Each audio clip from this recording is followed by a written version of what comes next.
नमस्कार दोस्तों, जय श्री राधे। दोस्तों, आज के इस वीडियो में हम आपको कुछ जानकारी देने वाले हैं हस्तरेखा यानी पालमिस्ट्री के बारे में। आज के इस वीडियो में आप जानेंगे विवाह रेखा के बारे में।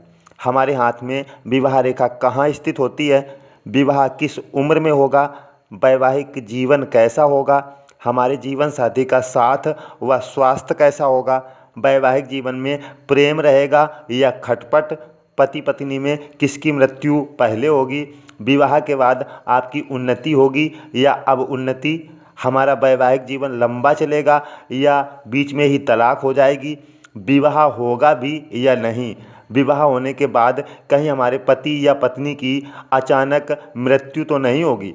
ये सब जानेंगे आज के इस वीडियो में। तो दोस्तों, बने रहिए हमारे चैनल के साथ।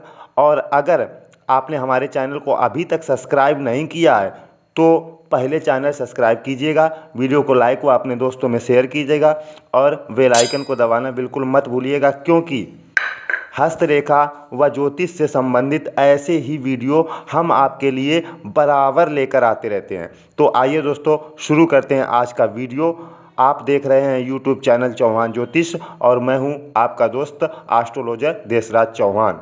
नमस्कार दोस्तों, हमारे हाथ में छोटी उंगली के नीचे बुध क्षेत्र के किनारे पर जो छोटी छोटी आड़ी रेखाएं होती हैं वे विवाह रेखाएं मानी जाती हैं। ये रेखाएं कभी कभी बुध क्षेत्र को पार करके आगे भी निकल जाती हैं। जो सुस्पष्ट और अच्छी बनी हुई रेखाएं होती हैं उन्हीं से विवाह का संबंध होता है। यदि रेखा छोटी हो तो वह केवल प्रेम संबंध या विवाह का इरादा करने की घोतक होती है।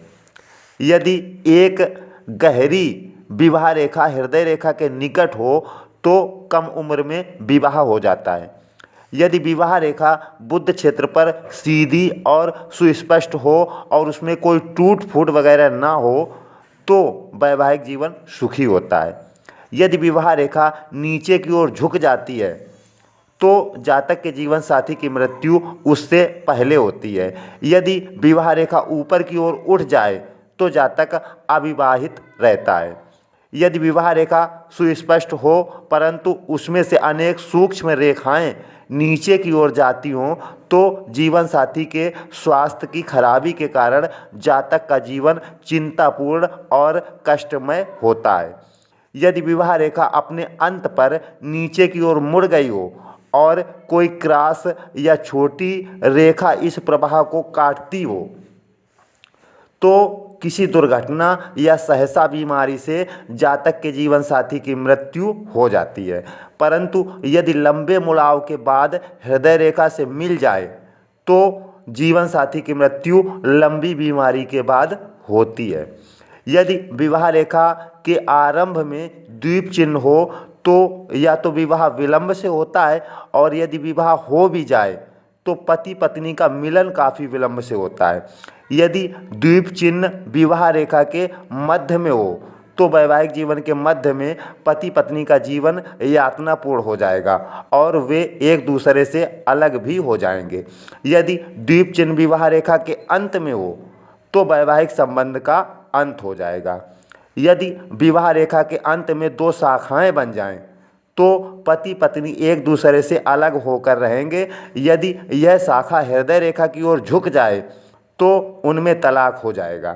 तलाक उस समय भी हो जाएगा जब नोकें झुकी हुई हों और एक नोक बढ़कर मंगल के मैदान या मंगल के क्षेत्र पर पहुंच जाए।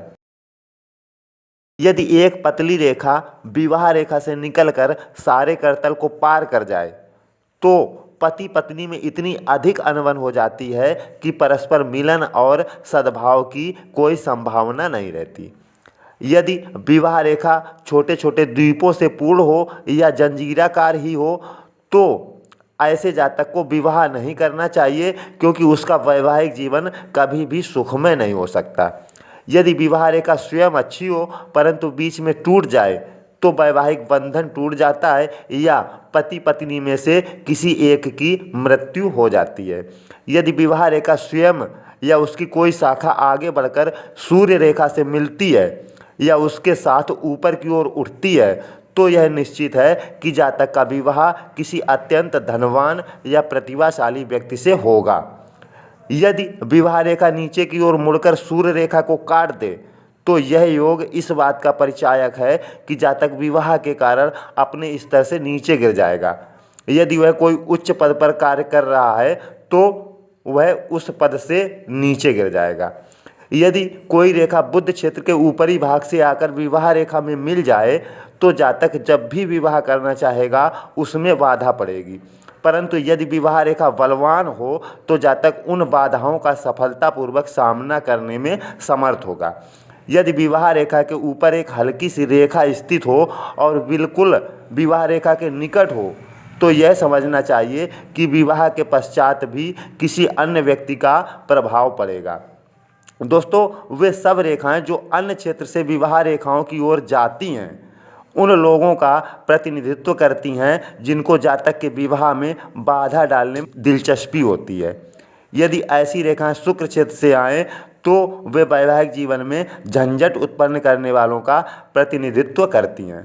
तो दोस्तों, ये थी विवाह रेखा से संबंधित कुछ सामान्य जानकारी। अगर आपको विवाह रेखा से संबंधित इससे अधिक जानकारी चाहिए तो कृपया हमारे चैनल पर जाइएगा, वहाँ विवाह रेखा से संबंधित कई वीडियो आपको मिल जाएंगे। आशा करता हूँ कि आपको ये वीडियो पसंद आया होगा। अगर वीडियो पसंद आया हो तो कृपया वीडियो को लाइक व अपने दोस्तों में शेयर कीजिएगा, चैनल को सब्सक्राइब कीजिएगा, बेल आइकन को भी ऑन कर दीजिएगा।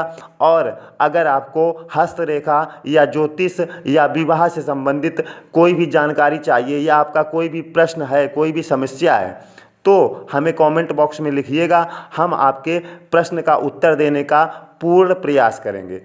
आज के वीडियो में इतना ही, मिलते हैं अगले वीडियो में। तब तक के लिए आप लोग खुश रहिए, मुस्कुराते रहिए, बने रहिए हमारे चैनल के साथ। जय श्री राधे।